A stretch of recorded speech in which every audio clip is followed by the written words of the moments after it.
अंतरी त्वावसावे तुझ्या दास बोधासी त्वा बोधवावे अपत्या परी पाजवी प्रेम रसा महाराज या सद्गुरु रामदासा ब्रह्मानंदं परमसुखदं केवलं ज्ञानमूर्तिं द्वन्द्वातीतं गगनसदृशं तत्त्वमस्यादिलक्ष्यम्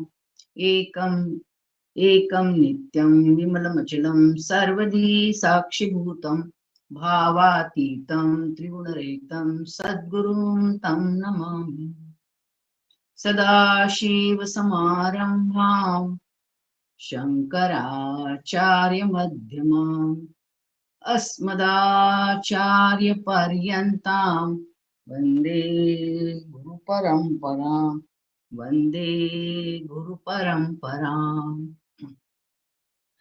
भ्रांतजीवाचा आकांत सद्गुरुची करी शांत जीवत्वाचा अंत ब्रह्मरूपी करुणी श्रीराम.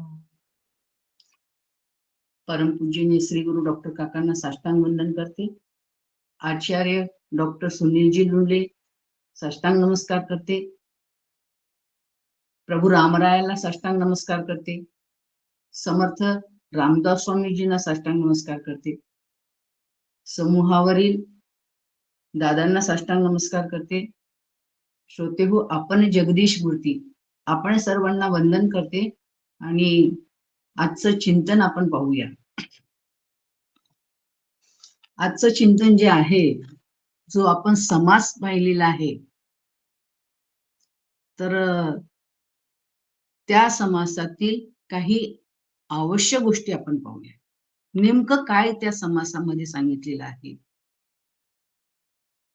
यथार्थपणे त्याला नीट जाणून घ्यायचंय आपल्याला. त्याच्यासाठी थोडस आपण पाहूया की या समासामध्ये प्रकृती आणि पुरुष हे जे वर्णन केलेलं आहे, या पंचीकरणाचा विचार केलेला आहे.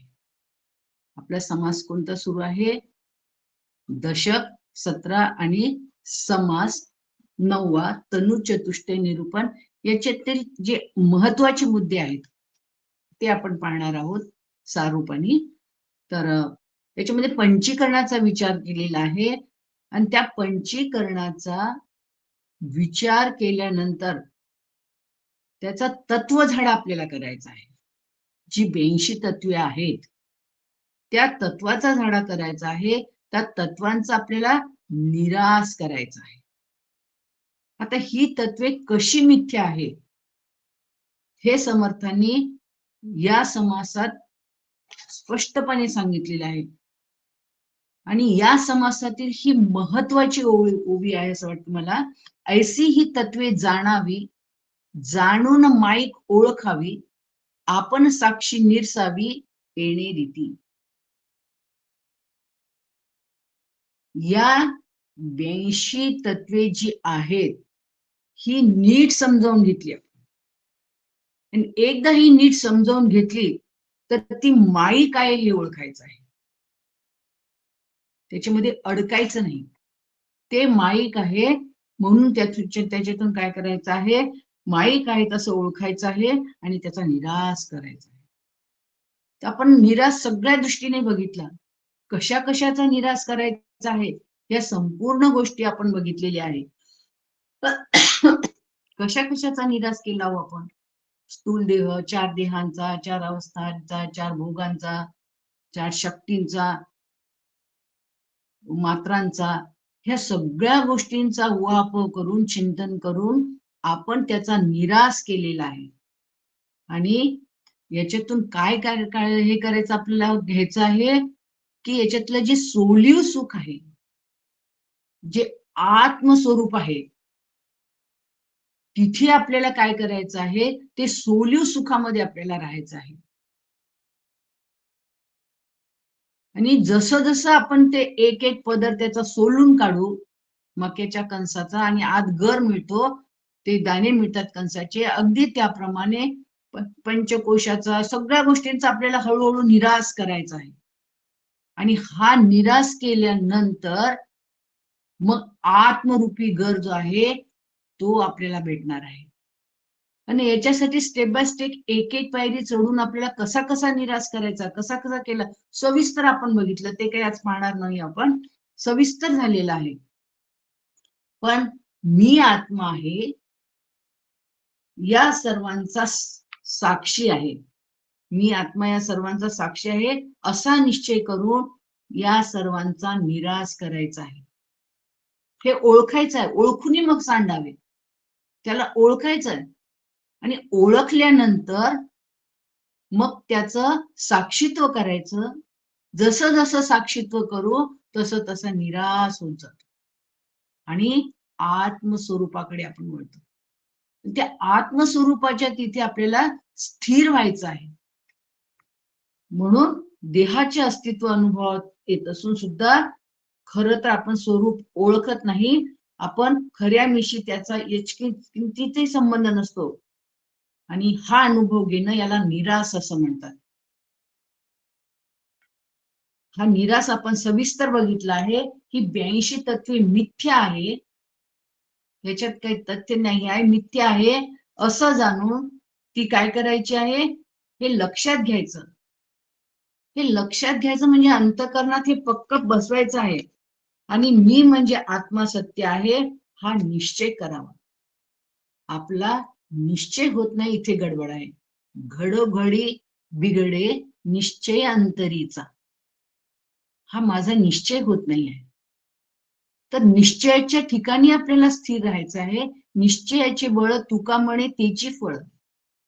हा निश्चय आपल्याला फक्त निश्चय करून चालणार नाही, तो दृढ कसा होईल, अपरिवर्तनीय कसा होईल, अपरोक्ष कसा होईल, इथे स्थिर व्हायचं आहे. आणि फक्त आपण हे सगळे विचार जे बघितले निराशाचे, केवळ इथे थांबायचं नाही हो, हे बघितल्यानंतर ते ऍप्लिकेशन मध्ये आणायचं आहे. हे सगळं आपल्या जीवनात उतरवायचं आहे, आचरणात आणायचं आहे. कसं आचरणात आणायचं? आपण गुणांचा विचार बघितला आणि गुणांचा विचार करत असताना आपण बघितलं की एखादी व्यक्ती मला जर बोलत असेल, टोचून बोलत असेल, तर आपण समजायचं ती व्यक्ती रजोगुणामध्ये आहे, त्यामुळे मला बोलत आहे. त्याच्यानंतर तो तमोगुण वाढला की आणखीन काहीतरी बोलत असते. तर अशा वेळी मला माझा सत्वगुण वर ठेवायचा आहे, कारण मी साधक आहे, मला विचार करायचा आहे आणि विचार करून माझा सत्वगुण वर ठेवून आपण तिथे शांत राहायचं आहे. हे गुणागुणामध्ये खेळत राहतात, गुणागुणांचा हा विचार असतो. पण मला हेतू पुरस्तात नैस्त्रिगुण्य म्हटलेलं आहे भगवद्गीतेमध्ये, त्याचा निस्तार करायचा आहे. आपल्याला काय करायचं आहे, तो सत्वगुण वर ठेवून मी माझं शांत राहायचं आहे, मला शांत तिथे राहायचं आहे. तर असा जो गुणांचा, कशासाठी हे सगळे गुण सांगितलेले आपल्याला, मग हळूहळू हे गुण काय आहेत, या गुणांच्या प्रभावात आपल्याला राहायचं नाही आहे. गुण आपल्याला बंधनामध्ये टाकतात, सर्व गुण बंधनात टाकतात, पण गुणाचं पण साक्षीत्व करायचं आहे. आणि साक्षीत्व करत करत आपण जर मग त्या स्वरूपापर्यंत पोहोचतो आणि अशा याच्यातून काय करायचं आहे, मी गुणातीत आहे, मग गुणांकडे आपल्याला लक्ष नाही द्यायचं, त्याचा प्रभाव राहणार आहे पण त्या प्रभावामध्ये वाहून नाही जायचं. कारण सत्वगुण सुद्धा आपल्याला पुढे बांधतो. पण मी साधक आहे, हेतू पुरस्सर दैनंदिन जीवनामध्ये मला सत्वगुण वर ठेवून या विचारामध्ये राहायचं आहे. तर असे प्रत्येक गोष्टी आपण अशा आचरणात जर आणल्या, एखादी व्यक्ती अरे बोलला की आपण का रे बोलतो आणि तो वादविवाद वाढत जातो. अशा वेळी विचार करायचा, काय विचार करायचंय, ते काय विचार पेरायचा आहे मला, की हे बोलणं काय, समोरची व्यक्ती जी बोलत आहे मला, हे या देहादी जगताबद्दल बोलत आहे. बोलणारी व्यक्ती कशी आहे, देहादी जगताविषयी बोल. देह कसा आहे, देहातील जगत कसं आहे, ते आधी नव्हतं, आता आहे, नंतर राहणार नाहीये. मग तो बोलणारा पण तसाच, आणि ज्याला बोलते ती व्यक्ती पण तशी. मग हे किती सत्य आहे. आणि आपण ह्याच्यात मध्ये रमत असू तर सत्यत्वाचा विचार केव्हा करणार. तर हे सगळं मिथ्य आहे. मला हे मिथ्य बाजूला, ह्या मिथ्य आहे, मी मला पटवून घ्यायचं. एकदम पटत नाही. स्वप्नातले पदार्थ मिथ्य आहे हे सहज पटते, पण जागृतीमध्ये ह्या सगळ्या गोष्टी मिथ्य आहेत हे आपल्याला पटत नाही. पण हळूहळू पटवत पटवत पटवत मी मला जर पटवून घेतलं आणि हे विचार जर आपल्या दैनंदिन जीवनामध्ये आणले तर विचार आपलं जीवन आनंदाचं होतं. जीवन आनंदाचे करावे आयतन, असे विचार मला पेरायचे. आणि ह्याच्यासाठी या सगळ्या गोष्टी मला पाहायच्या आहेत. आणि असं ज्या वेळेस आपण ह्या सगळ्या गोष्टी पाहू त्यावेळेस या गोष्टींचा हळूहळू हळू काय करायचं आहे, यांचा काही गोष्टींचा निराश करायचा आहे, गुणांचा निराश करायचा, गुणातीताचा प्रवास करायचा आहे. ह्या लक्षात घ्यायच्या या गोष्टी. आणि असं निराश करू तर त्यावेळेस आणखीन विचार करायचा, कारण विचार एक साधन आहे, खूप मोठं साधन आहे विचार. मग काय करायचं, आपण जेही ऐकतो, खातो पितो उठतो बसतो चालतो, ह्या सगळ्या काही दैनंदिन ज्या प्रक्रिया होतात, तर या प्रक्रियेतून हे कोणाच्या सत्तेवर होतात, इकडे आपली दृष्टी करायची. कोणाच्या सत्तेवर, मीच मला प्रश्न विचारे, कोणाच्या सत्तेवर. तीच सत्ता आहे आत्मस्वरूप सत्ता, म्हणून या देहाच्या हालचाली सगळ्या होत आहे. हे पक्क मी मला पटवून घ्यायचं. आणि ह्या गोष्टी ज्या वेळेस आपल्याला जागृतीमध्ये पटेल आणि श्रीगुरूंनी विचार दिल्यानंतर या गोष्टी ज्यावेळेस पडतात त्यावेळेस ह्या गोष्टी लक्षात येतात की आपण किती मिथ्यत्वाच्या विचारामध्ये राहतो, कल्पनेमध्ये राहतो, द्वैतामध्ये राहतो, भ्रमामध्ये राहतो. आणि ते ब्रह्माचं पुटन की पुटन आपल्या अंगावर चढत राहतं. आणि त्याच्यामुळे आपण काय होतो, त्या स्वरूपाचा वेध घेऊ शकत नाही. आणि अशा वेळी विचार करायचा आहे, दैनंदिन जीवन जगत असताना कोणी वंदा कोणी निंदा, आमुचा स्वहिताचा धंदा. मला माझं स्वहित साधायचं आहे त्या वेळात, आहे त्या आयुष्यात मी सावध राहायचं आहे. आणि मला माझं हित साधून घ्यायचं आहे. निंदा स्तुतीचे शब्द हे व्यवहारिक सत्तेतले आहे, ते दोन्ही निरुपयोगी आहे, पण पारमार्थिक दृष्टीने बघितले तर ते मिथ्या आहे. हा विचार मी मला माझा पटवून घ्यायचा आहे. आणि असं जाणले तर सुखदुःखाचा अनुभव आपल्याला काय होतो, सुखदुःखाचा अनुभव न आल्याने आत्मस्थिती सहज सांभाळता येते. आणि अशी घडी बसून घ्यावी आणि आत्मस्थिती सांभाळावी, हाच पंचीकरणाचा उद्देश आहे.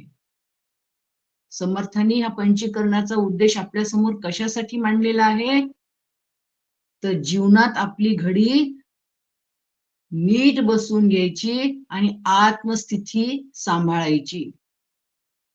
म्हणून सकळ देहाचा झाडा केला, तत्व समुदाय उडाला. 82 तत्व समुदाय उडाला, तेथे कोणत्या पदार्थाला आपले म्हणावे.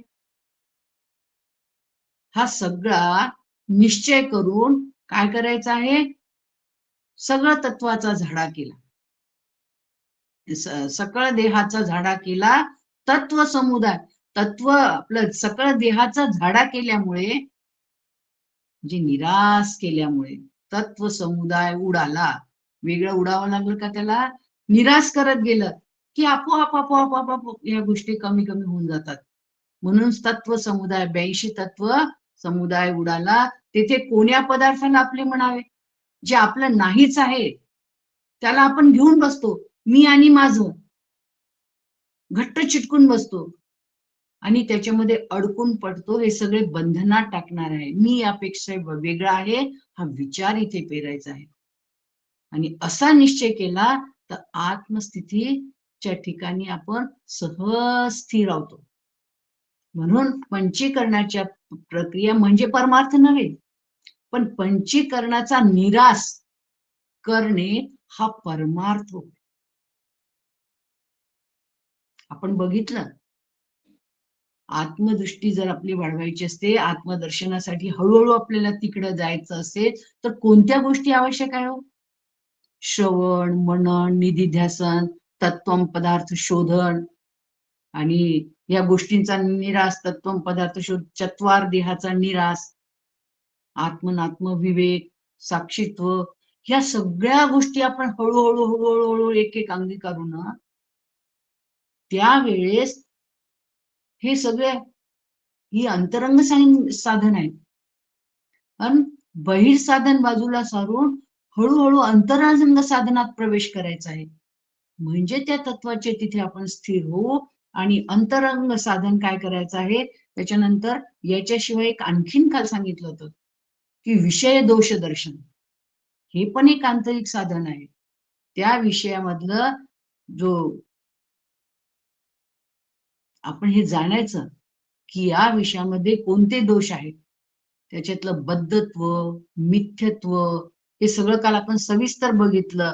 आणि दुःखित्व आहे ना, ह्या सगळ्यामध्ये आपण अडकून पडतो. ते किती अनित्य आहे हा विषयाचा पसारा, पण त्याच्यामध्ये छोट्या छोट्या गोष्टीमुळे आपण अडकून पडतो. तर ह्याचाही आपल्याला विचार करायचा आहे, विवेक करायचा आहे. म्हणून आत्मनात्म विवेक म्हटलेला आहे, सांगितलेला आहे. सार सार अनित्याचा पसारा सर्व बाजूला सारू आपण. त्यावेळेस जे नित्य तत्व आहे त्या विचारामध्ये राहू. ह्या सगळ्या गोष्टी बघितल्यानंतर आणि ह्या सगळ्या गोष्टींचं साक्षीत्व करायचं. साक्षीत्व पण काल आपण सविस्तर बघितलं होतं की साक्षीत्व करायचं आहे. एम्पायर च उदाहरण देऊन साक्षीत्वाने तो जसा राहतो तसं दैनंदिन जीवनामध्ये मला साक्षीत्वाने सर्व करायचं आहे. आणि साक्षीत्व करत करत करत करत त्या स्वरूपापर्यंत सहजपणे पोहोचता येते. ह्या सगळ्या गोष्टी आपण बघितल्या आणि मग साक्षीत्व करता करता सहजता येते. तर एवढे आपण आत्मचिंतनासाठी घेतलेले आहे की मला जर त्या स्वरूपापर्यंत पोहोचायचं असेल, आत्मचिंतनाच्या तिथे स्थिर व्हायचं असेल तर माझं नेमकं श्रवण व्हायला पाहिजे. आणि श्रवण केल्याचे फळ क्रिया पालटे तात्काळ. श्रवण म्हणजे काय? वेदांत तात्पर्याच्या निश्चयाला श्रवण असं म्हणतात. मनन, त्या विषयावरती नंतर साधक बाधक चर्चा व्हायला पाहिजे. निधिध्यासन, ते आपल्या आचरणात आणायला पाहिजे. तत्वम पदार्थ शोधणं, हे पण सविस्तर बघितलं. आत्मनात्म विवेक, साक्षीत्व, या सगळ्या गोष्टी आपण ज्यावेळेस हळूहळू जीवनामध्ये उतरायच्या, हे अंतरंग साधन सांगितलेली आहे. आणि ह्या अंतरंग साधन बघितल्यानंतर त्या स्वरूपाचे आपण जणू काही तिथे वास्तविक ते माझंच स्वरूप आहे हे श्रीगुरु आपल्या जीवनात आल्यानंतर कळतं. पण हळूहळू असा अभ्यास करत गेलो तर तिथपर्यंत जाता येतं. वास्तविक पाहता मी कसा आहे हो? वास्तविक पाहता आपण या संसार दुःखामध्ये अडकलेलो आहोत. आणि संसार दुःख आपल्याला कसं त्रास देतं, कसं कसं आपल्याला अडकवतं, हे आपण थोडंसं पाहूया आणि पुढे चलूया. की संसाराचं दुःख कारण काय आहे? हे शरीर. संसाराचं दुःख याचं कारण काय आहे? तर शरीर. आणि शरीराला कारण काय आहे? पाप पुण्य. पाप पुण्याला कारण काय आहे? राग द्वेष.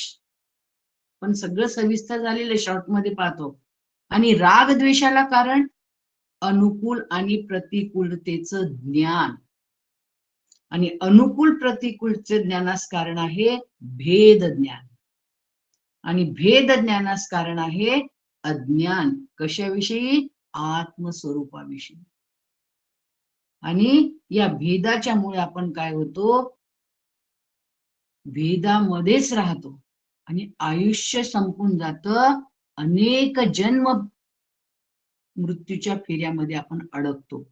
हे भेद ज्ञान आहे. हे भेद ज्ञान बाजूला करून अद्वैतावर आपल्याला आरूढ व्हायचं आहे. आणि अद्वैत बोधावर आपण ज्यावेळेस आरूढ होऊ त्यावेळेस मग काय? ही भेद वृत्ती कोण काढतो आपल्यामधली? तर श्री गुरु दूर करतात. अभेदाचा प्रवास आपला सुरू होतो आणि या अभेदाच्या प्रवासामुळे आपण त्या स्वरूपाच्या ठिकाणी सहज स्थिरावतो. म्हणून समर्थ म्हणजे इथे मानलेलं आहे की आता हे अभेदाची जी दृष्टी आहे हे भेदाकडून अभेदाकडे श्रीगुरु नेतात. अज्ञानाकडून ज्ञानाकडे घेऊन जातात. अंधारातून प्रकाशाकडे घेऊन जातात आपल्याला. आणि ही दृष्टी दिल्यामुळे या जगामध्ये ही दृष्टी केवळ श्री गुरु ज्ञान दृष्टी देतात आपल्याला. ज्ञान सूर्य उगवतो ना त्यावेळेस या सगळ्या गोष्टी कळतात. म्हणून म्हटलेलं आहे की अत्यंत दुर्लभ आहे मनुष्य देह. श्री गुरूंची इथे आवश्यकता आहे. मनुष्य देह मिळाल्यानंतर आपल्याला जोपर्यंत बोधाचा संस्कार होत नाही तोपर्यंत या गोष्टी स्पष्ट होतच नाही. म्हणून आद्य शंकराचार्य म्हणतात दुर्लभम. काय दुर्लभ आहे? त्रयमेव देवानुग्रह हेतुकम मनुष्यत्वम मुमुक्षत्वम महापुरुष संशय. आधी तर मनुष्य देह मिळणं कठीण आहे. मनुष्य देह मिळाल्यानंतर अत्यंत दुर्लभ आहे. 84 लक्ष ज्यावेळेस भटकून जीव येतो ना त्यावेळेस मनुष्य देह मिळतो. आणि ज्यावेळेस पाप पुण्य समान होतात, आपण बघितलं कारण काय आहे? पाप पुण्य समान होतात त्यावेळेस आपण काय करतो? तेव्हा जीव मनुष्य देहामध्ये प्रवेश करतो म्हणजे जन्माला येतो आणि मनुष्य देह मिळतो. ही अत्यंत दुर्लभ गोष्ट आहे आणि त्याच्यामध्ये मुमुक्षुत्व ही त्याही पेक्षा कठीण आहे. आणि मुमुक्षुत्व ही झाल्यानंतर दुर्लभ आहे आणि असंख्य मुमुक्षापैकी एखाद्यावरच ईश्वर कृपा होते आणि ईश्वर कृपा झाल्यावर त्याला महापुरुषाचा आश्रय मिळतो. म्हणजे श्री गुरूंचा आपल्याला आश्रय मिळतो. तेव्हाच काय होते? या गोष्टी आपल्याला कळायला लागतात. नसता या गोष्टी आपल्याला कळत नाही. या सगळ्या गोष्टी आपल्याला समजावून घ्यायच्या आहे. म्हणून जेणे प्रांतीपासून हिरतले गुरुवाक्य मन धुतले मग आत्मस्वरूपी घातले रोवनिया. आणि श्री गुरु काय करतात? आपल्याला तिथपर्यंत ते ज्या मार्गाने गेलेले आहे तो मार्ग आपल्याला दाखवतात. म्हणून भगवद्गीतेमध्ये म्हटलेलं आहे ततः पदम तत् परिमार्गितव्यम यस्मिन गता न निवर्तन्ति भूया. ते ज्या मार्गाने गेलेले आहेत त्या मार्गाने आपल्याला जायचं आहे. त्यांनी जर जो मार्ग सांगितलेला आहे त्या मार्गाने जर आपण गेलो तर योग्य दिशेने कमी वेळामध्ये आपण त्या तिथपर्यंत पोहोचू शकतो. जो गंगोत्री यमुनोत्रीला जो ड्रायव्हर जाऊन आलेला आहे त्या मार्गावरून गेलेला आहे, त्याला माहित आहे सगळं. आपण त्याला विचारतो कोणत्या मार्गाने जायचं, काय जायचं, सविस्तर त्याला विचारतो आणि त्या मार्गाने आपण मग तसं आपला प्रोग्राम ठरवतो. त्याप्रमाणे या भवसागर पार करण्यासाठी जो मार्ग श्री गुरूंनी त्या मार्गाने गेलेले आहेत, संत त्या मार्गाने गेलेले आहेत, त्यांनी ते अनुभव घेतलेले आहेत, त्या मार्गाने आपल्याला जायचं आहे. त्यासाठी आपल्या जीवनामध्ये श्री गुरूची अत्यंत आवश्यकता आहे. ते आपल्याला जो मुमुक्षु साधक असतो ना त्याला स्वरूपावर सहजपणे आरूढ करतात. आणि महापुरुषांचा, श्री गुरूंचा आश्रय अत्यंत महत्वाचा आहे. त्यांचा आपल्याला जर अनुग्रह मिळाला की आपलं काम झालं. असं होतं का हो? नाही. मग आपल्यालाही तिथे काय करावं लागते की तिथे अनुग्रह असं होत नाही. म्हणजे आपलं काम फक्त गुरु करून होत नाही. श्री गुरु केले आणि मोकळे झाले असं नाही. त्यांनी जे साधन दिलेले आहे, त्यांनी जे विचार दिलेले आहेत, त्या मार्गावर आपल्याला चालायचं आहे. आणि त्या मार्गावर गेल्यानंतर आपण तिथपर्यंत पोहोचू शकतो, माझ्या मूळ स्वरूपापर्यंत पोहोचू शकतो. आणि साधकाची पण जबाबदारी आहे की तेवढ्याच मेहनतीने त्यांनी काय करायला पाहिजे, आपले प्रश्न श्री गुरूंसमोर मांडायला पाहिजे.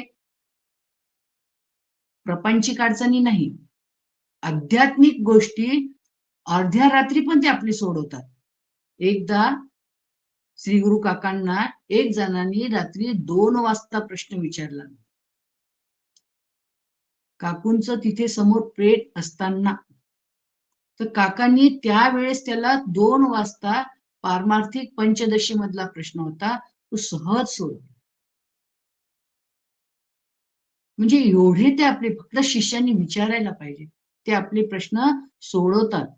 आणि साधनाविषयीचे जेही प्रश्न असतील ते सोडवतात. श्री गुरूंची कृपा प्राप्त होण्यासाठी आपली स्वतःची पण निष्ठा सांभाळायची आहे, श्री गुरूंची पण निष्ठा सांभाळायची आहे. आणि गुरुनिष्ठेचा हिरा त्याचं प्रत्येक पैलू तासून घासून उजळावा लागतो. तेव्हा त्या पैलातून, त्या सर्व पैलूतून झळाळू लागते. तेव्हाच त्या निष्ठारूप प्रकाशात श्री गुरूंची आपल्याला आत्मप्रकाशाचा साक्षात्कार होतो. म्हणून आपल्याला काय करायचं आहे, श्री गुरु विषयी निष्ठा सांभाळायची आहे. कारण ती एक सावली आहे हो. सावलीत बसल्यानंतर उन्हाळ्याचे दिवस आहेत आणि उन्हाळ्याच्या दिवसात आपण सावलीत ज्यावेळेस बसतो त्यावेळेस त्या पानथस्ताला कसं वाटतं, एकदम थकवा गेल्यासारखं वाटतं. एकदम माझा थकवा गेल्यासारखा वाटतो. आणि सारा शीण तो घालून शांतच पडलेला असतो, सारा शीण घालून घेतो. तसं, अगदी तसं जन्म मृत्यूच्या या येझारांनी आपण त्रस्त झालेला आहोत, या दुःखांमुळे त्रस्त झालेला आहोत. 3 प्रकारचे ताप, द्वंद्व, द्वैत, भ्रम, कल्पना, शोक, मोह, किती दुःखित झालेलो आहे. आणि या जन्म मृत्यूच्या अर्धाने त्रस्त थकलेला हा जीव काय करतो, श्री गुरूंच्या कृपा छायेत विसावा घेतो. आणि श्री गुरु रूप महापुरुषाच्या कृपेला ज्ञानदेव माऊली म्हणते की आता साधकाची खरी साधना काय आहे. माऊली म्हणते, म्हणून साधका तू माऊली, पिके सारस्वत तुझी या पाऊली, या कारणे मी सावली न संडी तुझी. म्हणजे श्री गुरुच्या सावलीत संत संसार शांताची सावली याला म्हणतात. म्हणून हे प्राप्त झाले, आपल्याला जे प्राप्त झालेलं दुर्लभ मनुष्यत्व जे आहे, हे मनुष्यत्व आपल्याला सांभाळायचं आहे, मुमुक्षुत्व कमवायचं आहे. ही साधना आहे बरं का, मुमुक्षुत्व कमवायचं आहे. आणि महत्भाग्याने मिळालेल्या महापुरुषाचा आश्रयाखाली आपलं जीवन सार्थक करून घ्यायचंय. आत्मरूप होणे हीच साधकांची खरी साधना आहे. सगळ्यात मोठी साधना कोणती आहे, आत्मस्वरूप होणे. देहबुद्धी, समर्थ म्हणतात, देहबुद्धी आत्मबुद्धी करावी. आणि हीच साधकांची खरी साधना आहे. आता वृक्षांची सावलीचा अनुभव आपल्याला सगळ्यांना आहे, पण वृक्षाची सावली जी असते ना ती बदलत राहते. सूर्य इकडचा तिकडं होतो, तर त्यावेळेस ती सूर्य आपली म्हणजे सकाळी दुपारी संध्याकाळी आपली कक्षा बदलतो. तसं काय होते, हे वृक्षाची सावली इकडे तिकडे जाते. आणि ही सावली जी आहे, वृक्ष तोडल्याबरोबर सावली निघून जाते. आणि जागाही बदलते, सावली निघून जाते. अनित्य आहे. कायम असते का ही? नाही, ही अनित्य आहे. सावली कशी आहे? बदलत राहते, क्षणिक आहे, अनित्य आहे, चांचल्य आहे. आणि ती सावली झाडाच्या आश्रयाने आहे. हे आपल्या सगळ्यांना पडलेलं आहे, सगळ्यांचा अनुभव आहे, है ना. समजा ती सावली वृक्ष तोडलं आणि ती सावली गेली तर आपली विश्रांतीची सावली चालली जाते. त्या झाडाखाली जे आपण उन्हाळ्याच्या दिवसामध्ये विश्रांती घेत होतो ती सावली निघून जाते. पण श्री गुरूंच्या छायेत, श्री गुरूंच्या आश्रयाची जी सावली आहे ना, ती कशी आहे? देहरूपी वृक्ष काळाच्या पडद्याआड गेला तरी तत्वरूपाने ती आहे. मेघाकाश घटाकाश तत्वरूपाने ती आहेच, हे आपल्याला लक्षात घ्यायचं आहे. आणि श्री गुरु कसे आहेत? ही तत्वज्ञानाची नामाची आणि साधनांची सावली श्री गुरूंचा देह गेल्यानंतर ही सावली आहे. कारण की ते मला घ्यायचं आहे. आणि अखंड साथ देते ही सावली. सुनील लुले जरा म्यूट होत करता का? आवाज येतोय त्यांचा. राजू दादा ऑडिओ सुरू आहे. डॉक्टर सुनील झालं. श्री गुरूंची हे देहरूपी जो वृक्ष आहे तो पडद्याआड जरी गेला, पडद्याआड जरी झाला तरी पण त्यांनी जी दिलेली तत्वज्ञानाचं साधन आहे, नामाचं जे साधन आहे, हे शिष्याला पश्चात सुद्धा अखंड साथ देते. म्हणून तर आपल्याला हे जे ज्ञान आपल्याकडे आलेलं आहे, सदाशिव समारंभाम शंकराचार्य मध्यम अस्मदाचार्य पर्यंत वंदे गुरु परंपरा. तर ही जी परंपरा आलेली आहे ही तत्वज्ञानाची परंपरा आताही आपल्याला साथ देते आहे. इतकेच नव्हे तर हा देहरूप वृक्ष स्मृती रूपाने कायमच असतो. श्री गुरु हे ब्रह्मरूप आहेत. गुरु हरी गुरु ब्रह्म. गुरु हे साक्षात परब्रह्म, ते साक्षात परब्रह्म आहेत. माझ्या कल्याणासाठी अवतारित झालेले आहेत. हा माझा पक्का निश्चय असायला पाहिजे. ते ब्रह्म शाश्वत आहे आणि ते परप्रकाशित असत नाही तर स्वयंप्रकाशित आहे. आपण अंधारामध्ये असतो, अज्ञानामध्ये असतो, आपल्याला ज्ञानाकडे घेऊन जातात. ज्ञान सूर्य उगवतो आणि ज्ञान सूर्य असल्यामुळे ते आपल्याला हे सगळं प्रकाशित, स्वयंप्रकाशित जे आहे, ह्या सगळ्या गोष्टी आपल्याला सांगतात. आणि स्वयंप्रकाशित गुरूंची सावली अत्यंत सुस्थिर असते, अत्यंत सुस्थिर असते, अखंडतेने असते, विद्यमान असते. म्हणजे श्री गुरूंच्या सावलीमध्ये चांचल्य, अनित्यता या काहीही नसतात. या दोन्ही गोष्टीपासून ते मुक्त असतात. श्री गुरूंच्या या निर्देश सावलीतच बसून राहावं आणि त्यांची निष्ठा सांभाळावी, हे शिष्याचं कर्तव्य आहे, आद्य कर्तव्य आहे. आणि ही सावली जी निर्माण आहे तर त्या व्यक्तीशी काय करायचं? आपल्याला निष्ठा सांभाळायची, त्यांची साधनांची निष्ठा सांभाळायची, तत्वज्ञानाविषयी निष्ठा सांभाळायची.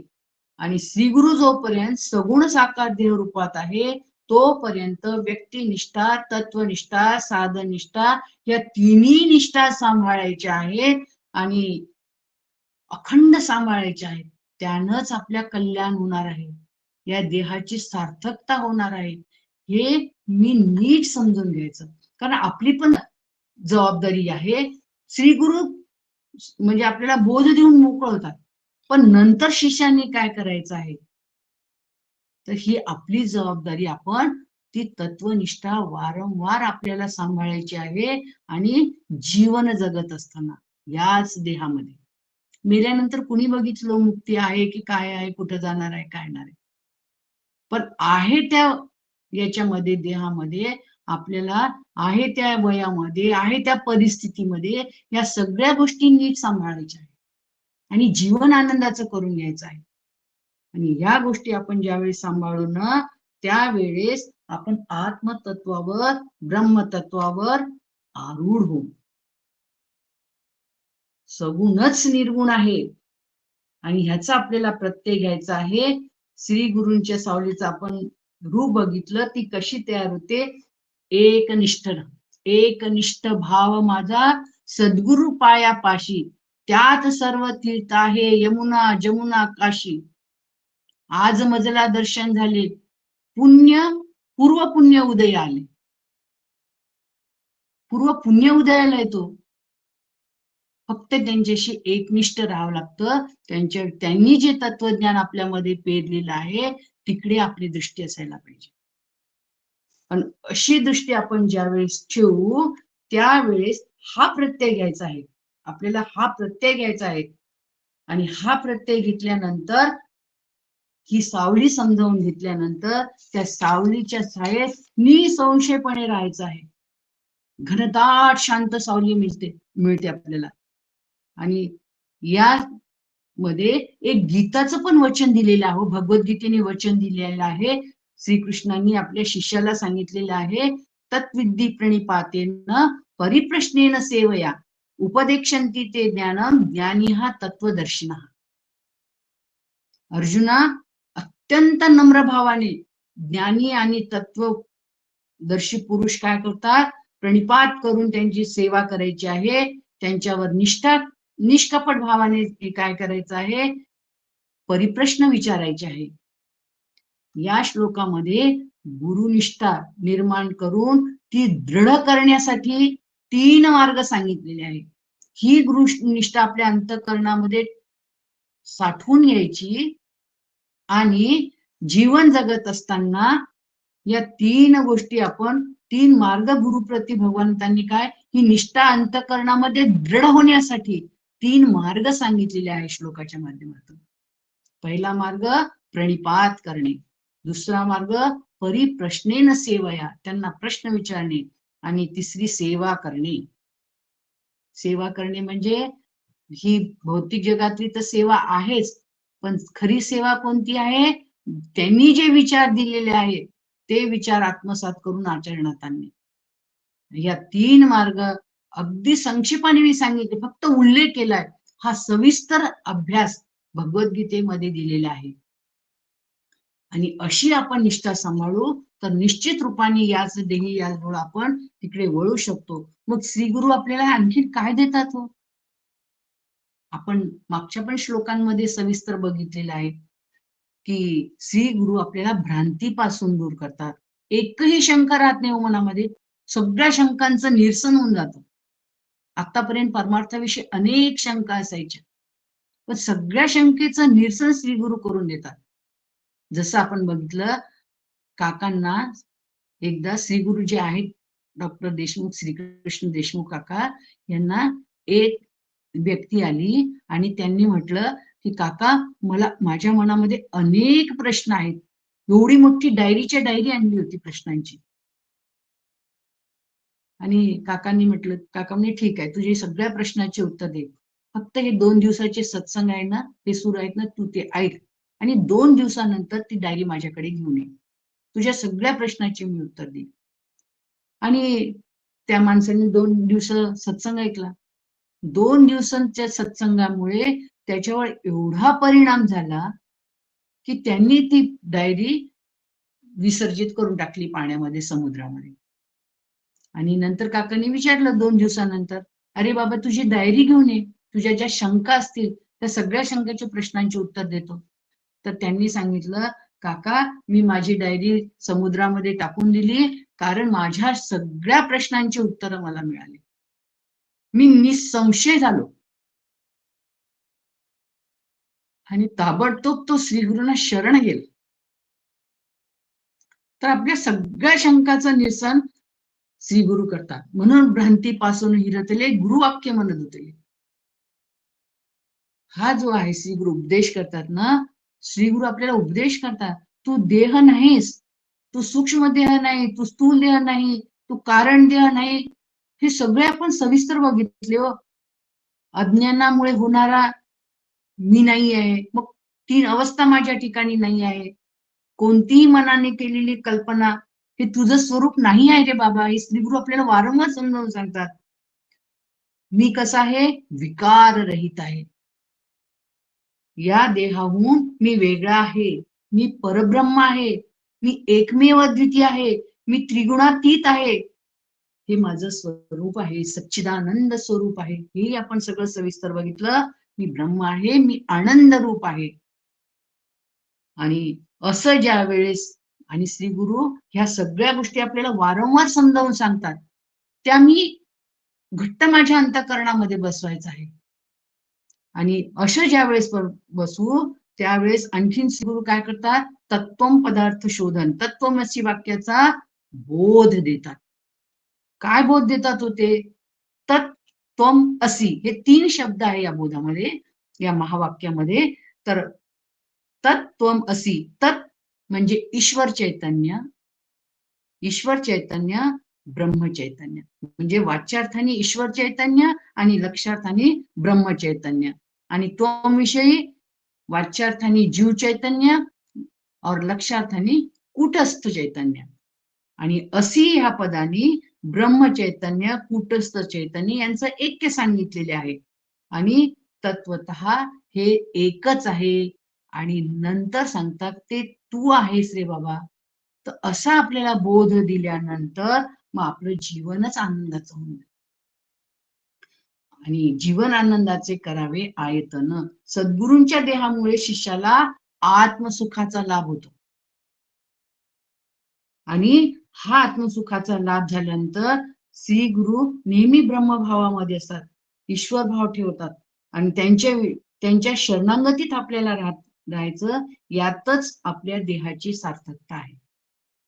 आणि श्री गुरु आपल्याला, आपण काल बघितलं की ही जी आहे, श्री गुरु आपल्याला जे मार्गदर्शन करतात, जे आपल्यामध्ये रोवतात, त्याच्यामधून जगताविषयी पाहण्याची दृष्टी आपल्यामध्ये बदलून जाते. देहाकडे पाहण्याची दृष्टी आपली बदलून जाते. आतापर्यंत देह म्हणजे सर्व काही वाटत होतं, पण आता देह म्हणजे आता देहबुद्धी आत्मबुद्धी करावी, ही दृष्टी आपली विकसित होते. आणि जीवनाकडे पाहण्याची जी दृष्टी आहे, जगताकडे, देहादी या जगताकडे पाहण्याची दृष्टी, तर जगताकडे पाहण्याची दृष्टी त्याच्यातलं मिथ्यत्व सांगतात. मिथ्यत्व ईश्वरूप दृष्टी देतात, प्रारब्ध दृष्टी देतात. आणि ही बदलावी लागते आपल्याला. ही प्रारब्ध दृष्टी, हे जे सांगितलेलं नाही श्री गुरूंची, म्हणजे आपली दृष्टीच बघ. आतापर्यंत आपण प्रत्येकाचं हे वे दावे द्वेष मचर अमक ढमक करत होतो, पण आता श्री गुरूंनी दृष्टी दिली, जे जे दिसे भूत तेथे जाणीजे भगवंत. जेथे जातो तेथे तू माझा संगाती आहेस, तेच तत्व आहे. बाकी हा सगळा जगताचा पसार आहे. ते तत्वाची एक विठ्ठलाची खरा, बाकी वावगा पसारा. या पसाऱ्यातून आपल्याला काढतात आणि एक सत्य तत्वाकडे आपल्याला घेऊन जातात, ब्रह्मसत्य. इकडे आपली दृष्टी वळवतात. आणि म्हणून यांच्या विचारात राहणं, याच्यातच आपलं कल्याण आहे. आणि याच्यानंच आपण या जीवनमुक्तीच्या बंधनातून सुटणार आहोत. आणि म्हणून आपण काल संक्रांत होती, आपण सगळ्यांनी हा सण साजरा केला. आणि हा सण साजरा करत असताना तिळगुळ या गोड गोड बोला. हे भौतिक जगतातलं झालं की एकमेकांविषयी कशी भावना ठेवायची आहे? गोड भावना ठेवायची आहे. म्हणजे कोणाचाही द्वेष मत्सर करायचा नाही, है ना. हा संक्रांतीचा गोडवा झाला. म्हणजे सण पण निमित्ताने कसं आपल्या संस्कृतीमध्ये आलेले पहा. मग हा जो गोडवा आहे, हा गोडवा खाल्ल्याने आपल्याला आनंद वाटतो ना, बरं वाटतं ना आपल्याला. अगदी त्याप्रमाणे प्रत्येक क्षणी हा आनंदाचा गोडवा पदोपदी आपल्या जीवनामध्ये असावा आणि आनंद राहा. हा गोडवा श्री गुरु पेटतात. आणि तो गोडवा मला काय करायचा आहे? सांभाळायचा आहे. हा सणाच्या निमित्ताने आपल्याला आनंदाचा गोडवा देतात. म्हणजे प्रत्येक सणाच्या मागे काहीतरी उद्देश आहे, काहीतरी महत्व आहे त्या सणाचं. आणि त्या सणाच्या माध्यमातून आपल्याला त्या आनंदाकडे घेऊन जातात. आपण सर्वांनी हा आनंद भरभरून लुटावा, ह्याच्यासाठी ही व्यवस्था केलेली आहे. कोणती? जी आपण आता चिंतन करतो, हे करतो याच्या माध्यमातून, दासबोधाच्या माध्यमाच्या हे समूहातून हे चिंतनाची व्यवस्था, हा गोडवा आपल्याला घ्यायचा आहे, आनंदाचा गोडवा. आणि किती लुटावं, लुटा भजनाचा रंग बोला पांडुरंग, किती लुटा, पोते भरभरून आनंद लुटा, कोणतीच कमी नाही, उलट त्याच्यामध्ये भरच पडते. म्हणून ही ईश्वराची ही आनंद आपण सर्वांनी लुटावा ही ईश्वरचरणी प्रार्थना करते. आणि मला संधी दिल्याबद्दल आभार न मानता मी आपल्या सगळ्यांच्या ऋणामध्ये राहू इच्छिते. जय श्रीराम. मग एक ओवी घेते. ऐसा दयाळू श्री गुरु राव, करी आनंद वर्षाव, प्रसन्नतेचा अभाव राहीना अल्पही. राहीना अल्पही. एवढूसाही अप्रसन्नता राहते, केवळ प्रसन्नता राहते. सदैव चित्त आपलं प्रसन्न राहायचं आहे. अशा रीतीने आपल्याला हा जो इति श्री दासबोधे श्री गुरु शिष्य संवादे तनु चतुष्टय निरूपण नाम समास 9 गुरु शिष्य संवादात्मक श्री दासबोध या ग्रंथातील तनु चतुष्टय निरूपण नावाचा 9वा समाप्त. रामकृष्ण हरी. जय जय रघुवीर समर्थ. मी आदरणीय आणि वंदनीय आचार्यजी गुरुवर्य डॉक्टर सुनीलजी गुरुजींना विनंती करतो की आपण 2 शब्द बोलावे म्हणून.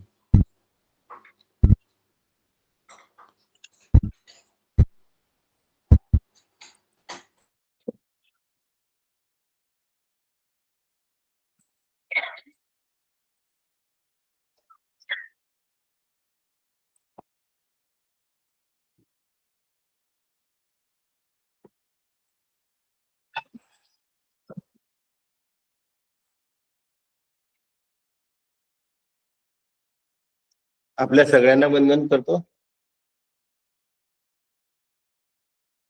फार सुंदर पद्धतीने आपण लोक अभ्यास करत आहात आणि राजेंद्रजी आपल्याकडनं ते सगळं करवून घेतात आहे.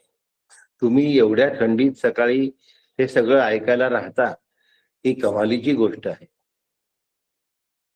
आणि अभ्यास करायचं, चिंतन करायचं, मानस उठल्या उठल्या मनामध्ये, म्हणजे दिवसभर चिंतनाची सवय लागते. पूर्वी आम्ही 6 वाजता आमचा सत्संग घेत होतो या भैया भामींच्या घरी. 6 ते 7च वेळ होती आमची. काही नोकरीच्या लोकांकरता ती 7 करावी लागली आम्हाला नंतर 7 ते 8. पूर्वी आमची 6 ते 7च होती.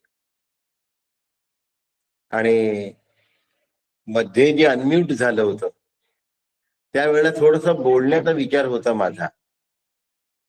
तो असा होता की श्री गुरु हे चेतन हवेत. कसे हवे श्री गुरु? चेतन श्री गुरु होते हवे.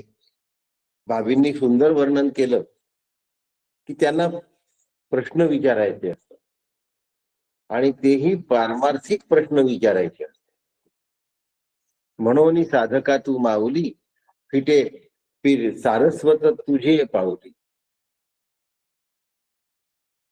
प्रश्न विचारण्यासाठी चेतन श्री गुरूंची गरज लागेल की नाही? नाहीतर कळतील का? कळणार नाही की हो मग. आणि म्हणून माझ्या मागे चित्र आहे डॉक्टर काकांचं. ते माझे सद्गुरू आहेत.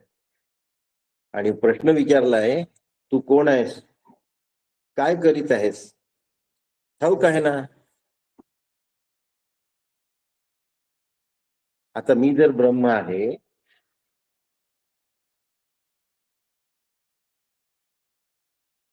तर मग मी काय करत असलं पाहिजे?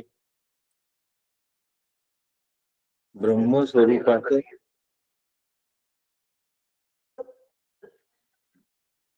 ब्रह्मस्वरूपात चिंतन करत असलं पाहिजे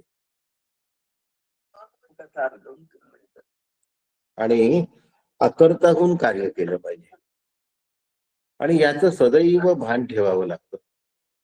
सच्चिदानंद स्वरूप व्हायचं असेल तर यातला सतही शुद्ध आहे, चित्तही शुद्ध आहे आणि आनंद विषय निरपेक्ष आहे म्हणून तो पण शुद्ध आहे.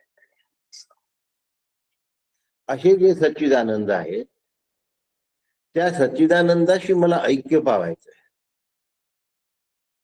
त्यासाठी इथे अनेक साधक अभ्यासपूर्ण वक्तव्य करतात. ते वक्तव्य करा सांगणारा सुद्धा चेतनच लागतो की नाही, करणारा सुद्धा चेतनच लागतो की नाही. तसं श्री गुरु चेतन लागतात. प्रत्यक्ष देहानी हयात असले पाहिजे, नंतर मग त्यांचा देह गेला तरी मार्गदर्शन होतो, पण पहिला अनुग्रह हा चेतन श्री गुरूंचा असावा.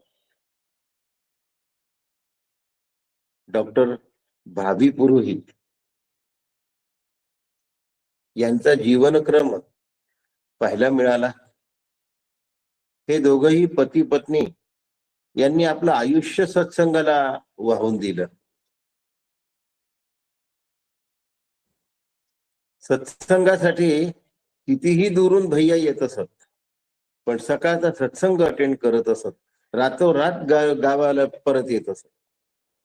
हे भैयांचं वैशिष्ट्य होतं आणि त्यांना अखंडत्वाने साथ देणं हे भाभींचं वैशिष्ट्य होतं. भैयांनी अरे शब्द वापरला की भैयांना पुढे काय म्हणायचं आहे हे भाभींच्या ध्यानात आलेलं असायचं आणि त्या गोष्टीसह भाभी बाहेर यायच्या. हे त्यांचं वैशिष्ट्य होत. आणि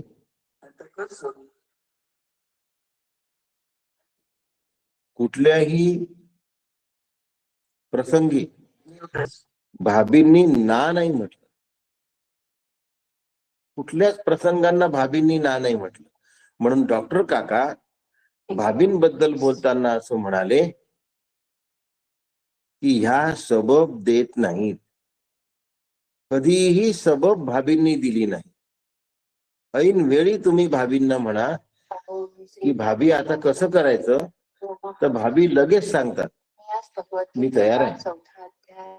कधी नाही म्हटलं नाही. आणि हा त्यांचा स्वभाव त्यांना मोक्ष मार्गाकडे वाटचाल करण्यासाठी अत्यंत उपयुक्त ठरला.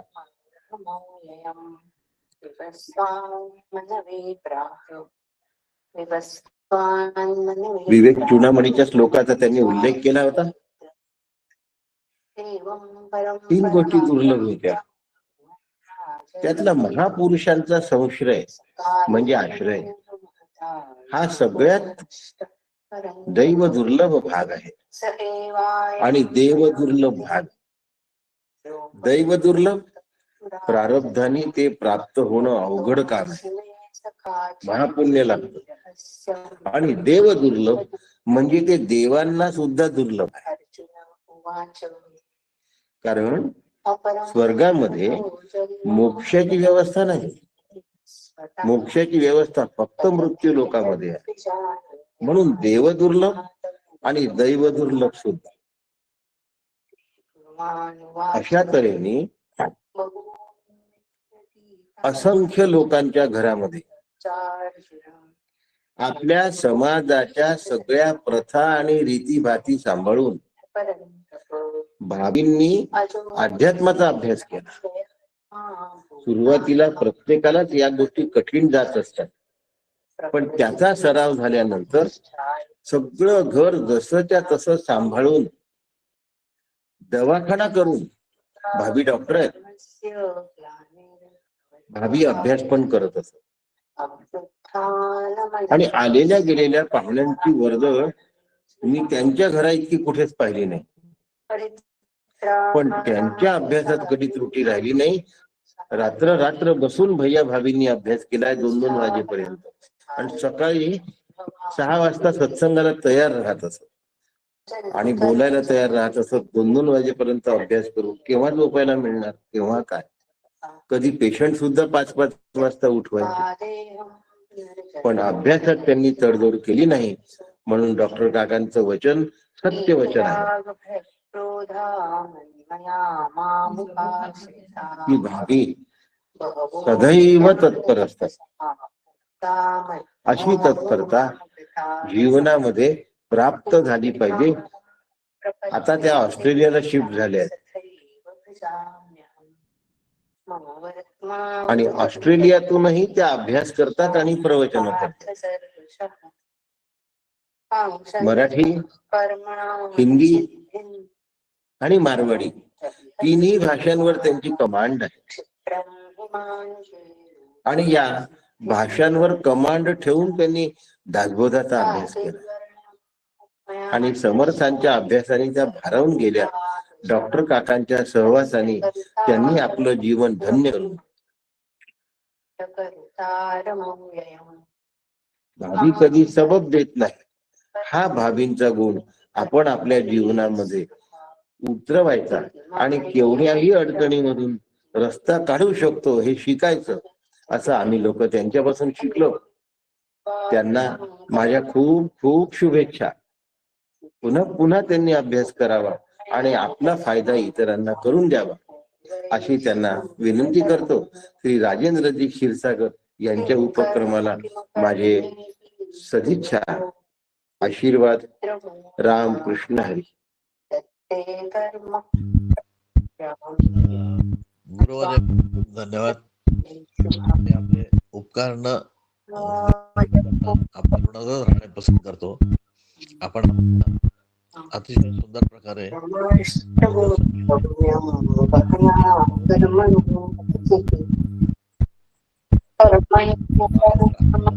समूहावर येऊन आम्हाला आशीर्वाद द्यावेत हे आपणास अगदी नम्रपणे विनंती करतो.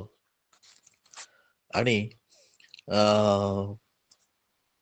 कल्याणकरी रामरायन 13 वेळा नामस्मरण कोण घेतं? योगिताताई आहे का?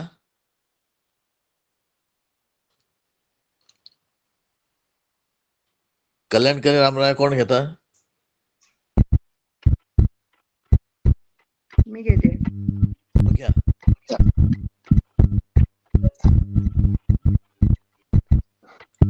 सुरेखा.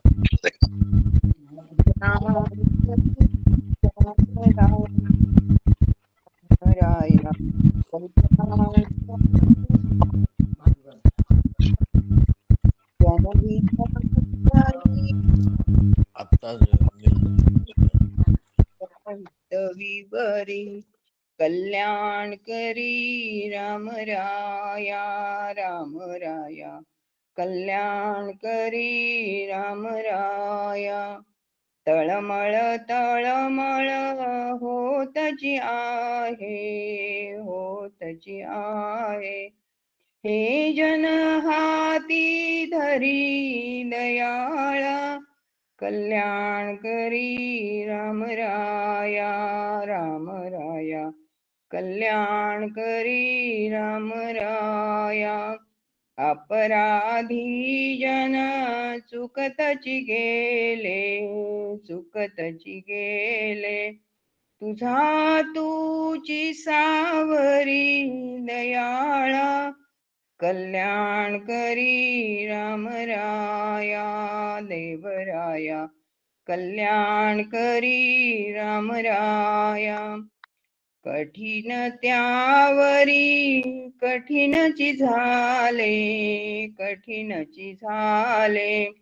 आता न दिसे उरी दयाळा, कल्याण करी राम राया, राम राया कल्याण करी राम राया. कोठे जावे काय करावे, काय करावे. आरंभिली बोहरी दयाळा, कल्याण करी राम राया, राम राया कल्याण करी राम राया.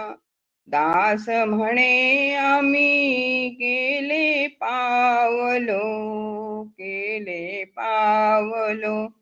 दयेसी नाही सरी दयाळा, कल्याण करी राम राया, देवराया कल्याण करी राम राया. जनहित विवरी, जनहित विवरी, जनहित विवरी कल्याण करी राम देवराया कल्याण करी राम राया. जय जय रघुवीर समर्थ. श्रीराम जय राम जय जय राम. श्रीराम जय राम जय जय राम. श्रीराम जय राम जय जय राम. श्रीराम जय राम जय जय राम. श्रीराम जय राम जय जय राम. श्रीराम जय राम जय जय राम. श्रीराम जय राम जय जय राम. श्रीराम जय राम जय जय राम. श्रीराम जय राम जय जय राम. श्रीराम जय राम जय जय राम. श्रीराम जय राम जय जय राम.